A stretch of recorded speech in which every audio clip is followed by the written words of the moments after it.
Good morning. Have you ever seen or heard an act of worship that burned into your memory so that you just remembered it for potentially even years afterwards? I was thinking about this, and there's just one example that comes to my mind, and it's the Noodle Man. So towards the end of my time at college, there was this church in the city that would offer these worship nights just for anyone in the city from whatever church. Sorry, trying to help you here. And it didn't matter if you went to that church or not; it was for everybody. And so it was just a chance to come together and worship, just offer our hearts together collectively, just enter in and receive from the Lord. And I particularly enjoyed these, and some of my friends would go, and I went several times. There were certain things about it that just made it more conducive worship environment that I found. There was like the lights over the pews were pretty much like right off, so there's like more darkness where I was, so that you could just kind of feel free that you're not like being spotlighted if you wanted to like move a little bit more, maybe dance, maybe express yourself to God physically a bit more, and you realize that you're not distracting anybody too much. The music was louder, so that you could feel free to just belt out these worship songs, or just give an offer of praise to God, and you didn't worry about also disrupting other people or being self-conscious, and because the music was loud enough that you could just enter in and not have to think about yourself so much. And one of my favorite things for me was there was this Hammond B3 organ on the corner of the stage, and I'd heard at times that they actually used it with the band in worship. And so I was like super excited to witness this possibility. I'd never been able to, you hear them on albums all the time, but I actually never got to hear one live. I mean, now we hear them all the time, like Josh, I think he was already playing it this morning. But at that time, it was something I always wanted to hear. And so there's the hope alive, like, okay, it's there, maybe I'll hear it today when we get to worship, and it'll just be beautiful and gorgeous. Now there's one other person, an attendee that would attend these gatherings. He was there every single time I was there. He was down at the front, and this is the Noodle Man. And so he would do, or the Noodle Dance Man. So he wasn't dancing around with pool noodles in his hands or anything like that, but it's just something, as he was like authentically just entering into worship, he was obviously not caring what anybody else thought about him, because his movements looked very, very noodle-like, so it was just very burned into my memory. But there was just something about this that just, to this day, I still remember and I think of him with honor. Like, he doesn't think about anybody else. He's offering this sincere heart of adoration and praise to God, and just like letting it out through his body in whatever feels right. He's not trying to impress any of us. And so there's just these sincere acts of worship. Please God, because they recognize his overwhelming worthiness. He deserves way beyond everything we could possibly have or give him. And we discover in the Gospels that Jesus honors these instances when someone is able to worship God in some way while holding nothing back. So in today's passage in Mark, we're continuing on, we encounter one such instance. While it's completely unappreciated by everybody else in the room, Jesus himself defends it, this action, and says it's a truly beautiful thing. So, let's look at the context here. Chapter 14 of Mark. We'll start here on the first couple verses. Now the Passover and the festival, the unleavened bread, were only 2 days away, and the chief priests and the teachers of the law were scheming to arrest Jesus secretly and kill him. But not during the festival, they said, or the people might riot, or may riot. So we're today on Tuesday. This is after Palm Sunday. If you can think, we've been working our way through Mark, and we did Palm Sunday like months ago. 2 days have passed. We've been working, a lot of things have happened. But in those 2 days, the tension between the chief priests and the teachers of the law and Jesus have escalated to such a level that they've already, earlier, before even our previous passages, they've already decided that we need to kill this guy. Jesus needs to die. They've already tried to trap him earlier today, Tuesday, in the temple. They try giving him these difficult questions, and Jesus really impresses them, and especially the crowd, with his answers. So their little plot to get the crowd to turn against him as a blasphemer and stone him and kill him for them has failed. So now they've gone on and they've decided, we're going to try and we have to capture him ourselves, but we have to do it in secret, so we're going to have to wait until the festival is over and all these people that have gathered in Jerusalem have gone home. And so today, so now so Jesus has been coming in from Bethany every day. They arrived the week before, Friday, Saturday, and he's been walking the 3 kilometers into town every day to just the eastern wall of the city. That's where the temple is. He just has to go over the Mount of Olives to get there and back home to Bethany each day. Mount of Olives would be about the size of Saskatoon Mountain. And the distance he's traveling is probably like going from the reservoir at Muskosipi through the trails to like Thrill Hill. So it's not a long distance, but he has to go over that little mountain each day. And so now they're back at Bethany that evening at Simon the leper's house. So let's pick up in verse 3. While he was in Bethany, reclining at the table at the home of Simon the leper, a woman came with an alabaster jar of very expensive perfume, made of pure nard. She broke the jar and poured the perfume on his head. Some of those present were saying indignantly to one another, "Why this waste of perfume? It could have been sold for more than a year's wages and the money given to the poor." And they rebuked her harshly. Okay, so I had, in the process of studying this passage, preparing, I absolutely was so intrigued. What does this nard smell like? I'm looking it up on the internet, and I was like, oh man, this is a few $100s just to get a little bottle. So it's much cheaper than it was back then. It wasn't going to cost me a year's of my wages, but I was able to get a few drops of it for very cheap. So I mean, it did sacrifice a little bit of what my wife thought of me, because she was like, why is there essential oils arriving at our house? And I was like, she's like, is Matt gone crazy? What's going on here? And so, but I was able to get it, and I was able to smell it. So this is the term for this. So the reason why it's so special is because it only can come from the Himalayas. So this had to be imported, even for them, from the Far East, as well as for us. But transportation's a lot easier now. So it's what it's called is Nardostachys jatamansi, probably pronouncing it wrong. Perennial herb of the Himalayas, and its fragrant essential oil. The plant and its oil have been used since ancient times in traditional medicines, and the oil, derived from its woody rhizomes, is used as a perfume and in religious ceremonies. So, and as well, it's interesting, it's used for burial practices as well, that's what it's referred to in this passage, but also, apparently the Romans would even spice their wine with it. And I smell it, and I was like, oh, okay, I wouldn't drink that. And it's not even necessarily super sweet smelling, but I was like, okay, I guess maybe it adds this interesting flavor. So anyway, if anybody's interested in smelling it, you're welcome to have a whiff of this and dab someone behind your ear if you want.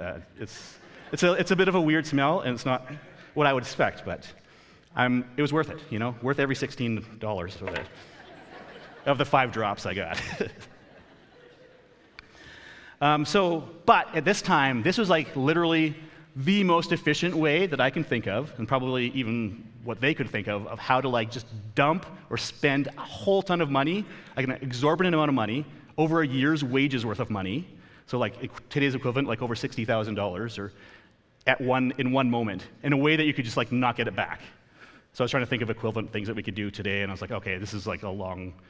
I don't want to insult anybody, because there's a lot of ways that we could spend waste a lot of money nowadays, but at that time, this is a very efficient way to just dump a lot of money. And she did it. She did this to anoint Jesus. She came, broke it, dumped it over his head so it could not be used again, and the aroma would have just filled that room, and people would have definitely experienced this smell, which is, I shouldn't say it's not a bad smell. It's a nice smell. It's just not, I don't know. It's maybe not what you would expect. But what she does is she anoints Jesus. And now, for us, this would have been significant for them because, and it happens several times that people are anointing Jesus. And he's also, every time they talk about him, is he the Messiah? Messiah literally means, in Hebrew, anointed. And then even the term Christ is from the Greek word Christos, which also means anointed, he's the anointed one. So it's significant, she's recognizing this. But also, if she didn't, there's something symbolic happening, which we'll touch on a little bit later, something prophetic that happens that she probably didn't intend.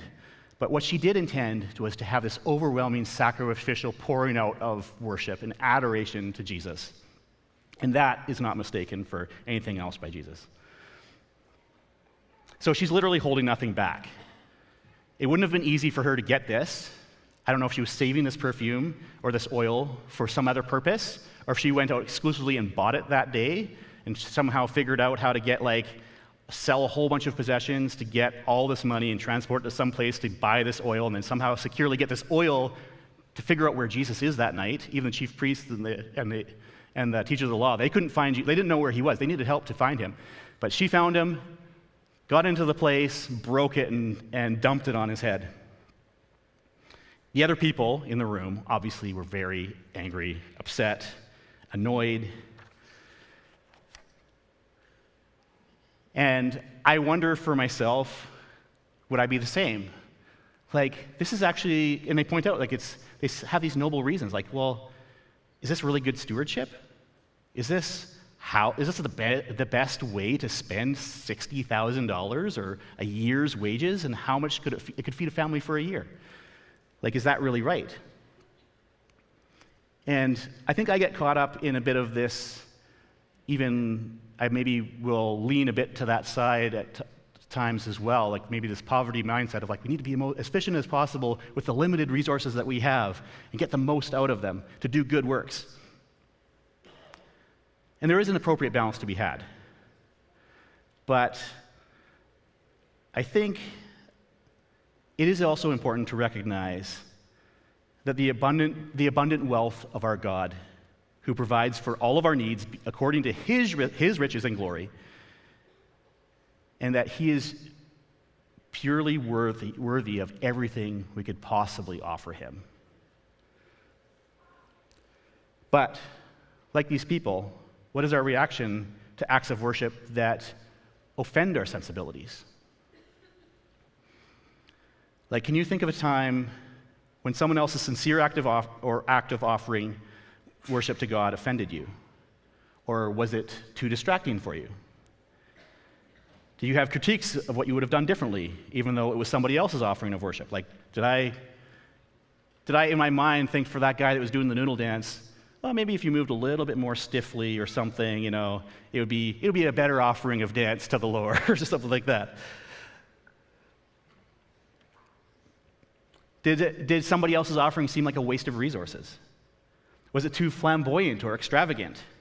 Were you tempted to criticize or ridicule?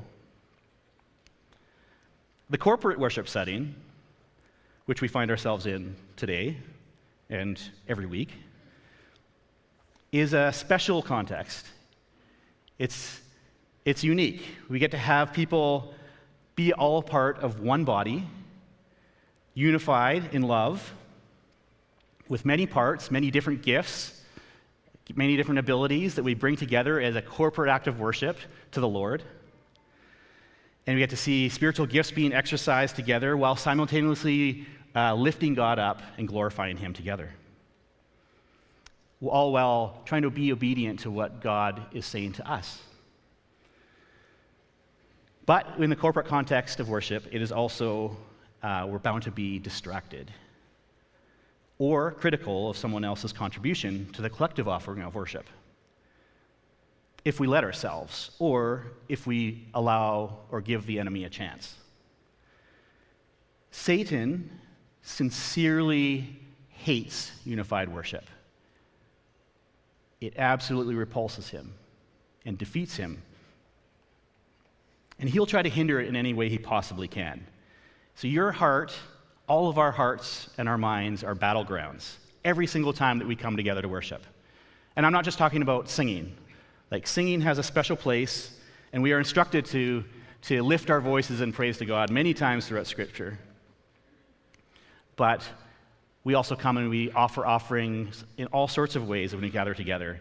And I think, for example, of basically everybody that serves. I'm thinking of the people that the volunteers that I work more closely with, our worship and our tech volunteers on worship teams and tech teams, where they bring their abilities and their skills, and they try to incorporate that with their spiritual gifts and try to explore that within their job that they're providing a service for, while trying to facilitate the worship of everybody else and make your experience as unified and good of experience, helping you to hopefully be able to connect with Jesus and enter in and glorify him together as we offer our corporate worship together to him.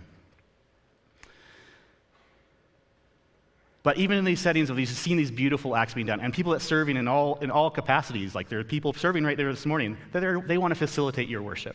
They want to help make your experience of glorifying God even better. They want to see it enhanced. But even in this beautiful situation, there's still the opportunity to be critical of each other's offerings. We should be warned, though, to be careful. This could lead us down a very destructive path. Now, in Mark's gospel here, Judas is not actually singled out in this instance he is singled out in his actions right after, but in this instance, he's not singled out as the main person complaining. In John's gospel, there is a similar story which happens at Lazarus' house, where Mary dumps the same kind of oil on Jesus' feet, and Judas explicitly criticizes.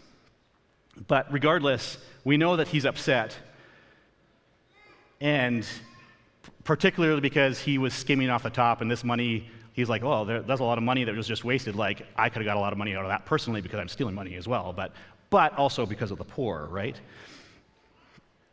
So it says in verse 10, we're going to jump ahead. Then Judas Iscariot, one of the 12, went to the chief priests to betray Jesus to them. They were delighted to hear this and promised to give him money, so he watched for an opportunity to hand him over. So we are led to believe that this action was the nail in the coffin of him finally committing to betray Jesus. Was he so offended by someone's extravagant act of worship that it would finally turn him completely against Jesus? It would be worthwhile for us to ask God if he would like to bring something to mind for us, if we have any critical attitudes towards other people's worship. If we can identify the situations where we may be most tempted to be critical of others' worship, we can be more aware of when the situations arise and be able to consciously ignore or resist the enemy's attempts to sow disunity amongst us.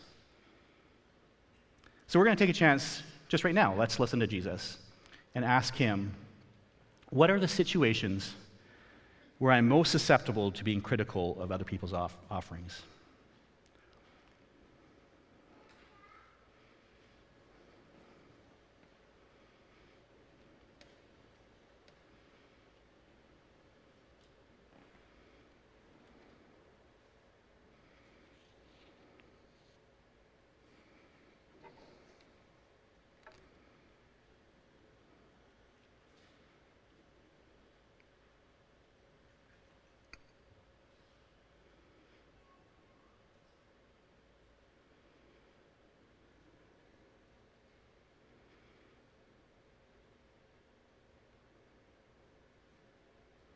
Hopefully you can think of something, and maybe God will continue to bring something to mind in the coming week as well. So in verse 6, Jesus weighs in. "Leave her alone," said Jesus. "Why are you bothering her? She has done a beautiful thing to me. The poor you will always have with you, and you can help them anytime you want. But you will not always have me. She did what she could. She poured perfume on my body beforehand to prepare my body for burial. Truly I tell you, wherever the gospel is preached throughout the world, what she has done will also be told in memory of her." So Jesus defends this woman here, and her act of worship is completely validated by the Son of God himself. And he calls it a beautiful thing. So she's done a right thing by doing this extravagant act of worship. And it was not a waste. And it was divinely appropriate, as well as being prophetic. He points out that her act will be remembered forever, everywhere the gospel is preached. So anytime someone talks about the saving grace of Jesus, what Jesus has accomplished on the cross, and what it means for us, basically we have salvation, we also hear about this lady that did this thing. So this is a huge deal. The woman's act is honored to the absolute highest degree by God himself. And it's worth noting that Scripture also repeats this pattern. When someone offers an act of sincere worship that starts to recognize the worthiness and glory of God and who God really is, God honors and validates that person. It happened even a couple of weeks ago in the passage that Andrew shared about the widow who gave those last 2 coins that she had, everything that she had to live on. And it really struck me when he was talking about it, because he points out it was 2 coins. She could have given half of everything she had to live on, and that would have blown my mind. But she still wanted to give both and hold nothing back. Just an overwhelming declaration of adoration to God, and saying, I don't want to hold on to anything. I want to give you everything. You are so worthy of everything I could possibly give you and more. So we have hearts of gratitude for the extravagant acts of love that Jesus poured out for us. He poured out his actual life and died on the cross, died a brutal and painful death so that we can have eternal life. This is the not-so-hidden subtext of this whole passage. Today, we recognize that every character in this story is working towards the death of Jesus. Now, the woman was she didn't realize it in her offering, but even Jesus points out, this was done to anoint me for my burial. Jesus is working towards the cross. He knows this is where he's going. He keeps talking about his death. The chief priests and the elders, they were actively looking for a way to kill him. Now, in their minds, they weren't doing it for the purpose of thinking that this was going to provide eternal life and salvation for the world. They were thinking that they're stamping out heresy. But they were also working towards what God had ordained to happen. And even Judas, in his act of betrayal, where he decides he's going to betray Jesus to these men, he's actively working towards Jesus' death, which provides salvation for all of us. In Exodus, Joseph, talking to his brothers at the end of his life, they're apologizing to him for basically beating him up, selling him into slavery. He gets sent off into Egypt. It's like, okay, that's a pretty big deal to apologize for.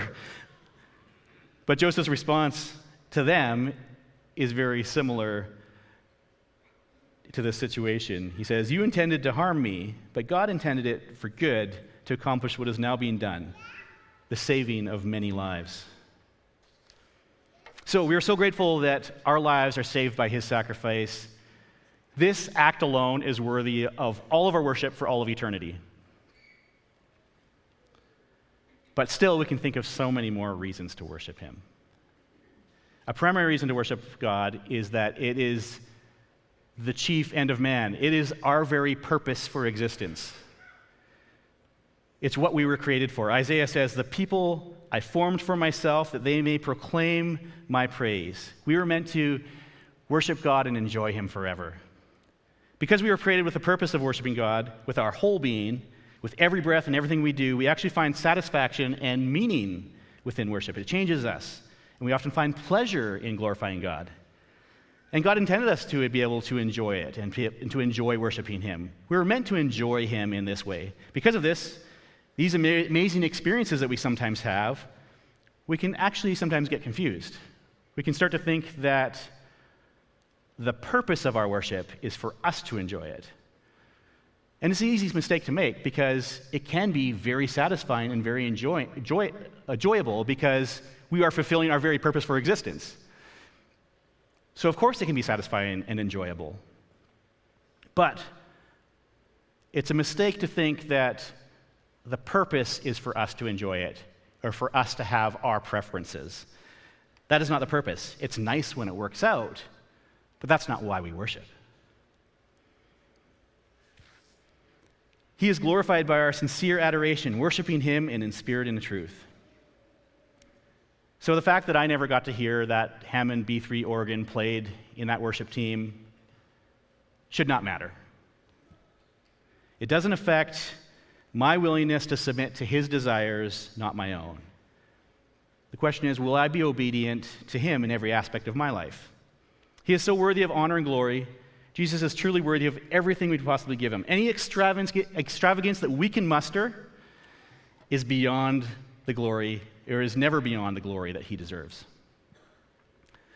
So this morning, it would only be fair to provide you with the opportunity to freely express yourself in worship in a way that listens to what maybe Jesus is inviting you into. I'm not putting any pressure on you. As an introvert, I am very sensitive, and I have a lot of red flags when people try to pressure me or manipulate me into things. I was like, okay, I've already spent my introvert, all my like people interaction time, energy level, and like I'm depleted. So it's like at this point in the service, I would probably be like, okay, well, so I'm looking at like, well, I got to go out that door. I can go wait in my car and kind of charge up, and then if hopefully nobody looks at me, because then even that like facial expression of like, oh, hey, is like, oh yeah, no, I'm already down. It's like, I enjoy interacting with people, and there's a few other introverts in here, I'm sure. We enjoy the process, but we pay for it. Like, I know a lot of you are going to be completely drained, maybe not a lot of you, but a few of you will be completely drained this afternoon. It's like, you don't want to talk to anybody else for the rest of the day. But you enjoy the process. We come here and sometimes we're like, okay, I'm gonna like not interact with anybody on Saturday because I want to come to church and I want to be fully present, and I want to enjoy the presence of other people and worship God with them. So I'll maybe like stay home on Saturday. And I'll plan like I'm not going to do anything Sunday night either. Like hopefully nobody asks me to do anything Sunday night. Sorry, that's a bit of a tangent, but sorry, I went off on myself here. Okay, so the point is that I'm very sensitive to this. I am not trying to manipulate you. This is an invitation for you to ask Jesus, what is he inviting you into? He is the gentle one that wants to invite you into something that is very fulfilling for you, but that glorifies him when you are able to be obedient to him. So, what are we going to do? We still have our worship time. And so in this time, we have our full set. But before we enter in, we're just going to take a minute and we're going to listen to Jesus and say, what are you inviting me into this morning? And maybe it's something that you've always desired to do. Maybe that God's been putting on your heart, but you just haven't taken that step. Well, listen, and maybe God asks you to do that. Maybe it's something like as simple as maybe you don't normally sing out loud to the songs. You feel self-conscious about your voice, or you just don't like music or this music or whatever. Then maybe God's just saying, you know what, I'll invite you into the boldness of just singing along. Maybe it's a physical posture to reflect what God is doing in your heart. Maybe you'll feel free to step into raising your hands or dancing or kneeling or something like that. Now, don't go by my suggestion. Go with what Jesus is saying. I don't need anything from you. But maybe you need something from Jesus. Also, recognize that maybe there's something an act of obedience that God is calling you to as well, that is beyond the scope of what you can act out in the corporate worship setting. Like it's not something you can do here with us. Maybe it's something to do with somebody else, somewhere else, where God is. But I actually encourage you, as you listen, you still take that step of obedience, and you can still offer it with us in corporate worship. That's why we have these baskets here, is that maybe God's asking you to do something, and you just can write down, we have comment cards. In this case, they're not going to be for comments. They're going to be for you to make a commitment of like, God's asking me to be obedient in this way. So you could write that down on that piece of paper, and then you still get to join in the corporate worshiping and offering of something to the Lord at the same time as us, as everybody else, and we can offer into the baskets. Now, Chris will provide the opportunity at probably like the last song of the set, where you could calm down, you can dance down if you want, whatever the Lord's leading you to, and you can just throw it in the basket and say, like, this is my, a part of my act of worship, and it's something that God is asking me to be obedient in. Sorry, did I explain that okay? As well, if you really wanted to, if God is like putting on your heart that you desire, giving you the desire to give money, you can put money in there too. That's fine. That's not what I'm asking for. That's not what the giant baskets are for. But be obedient to God, and whatever He's giving you the desire to, I would say listen to Him and be obedient. I think that's it. We're going to listen to Jesus right now.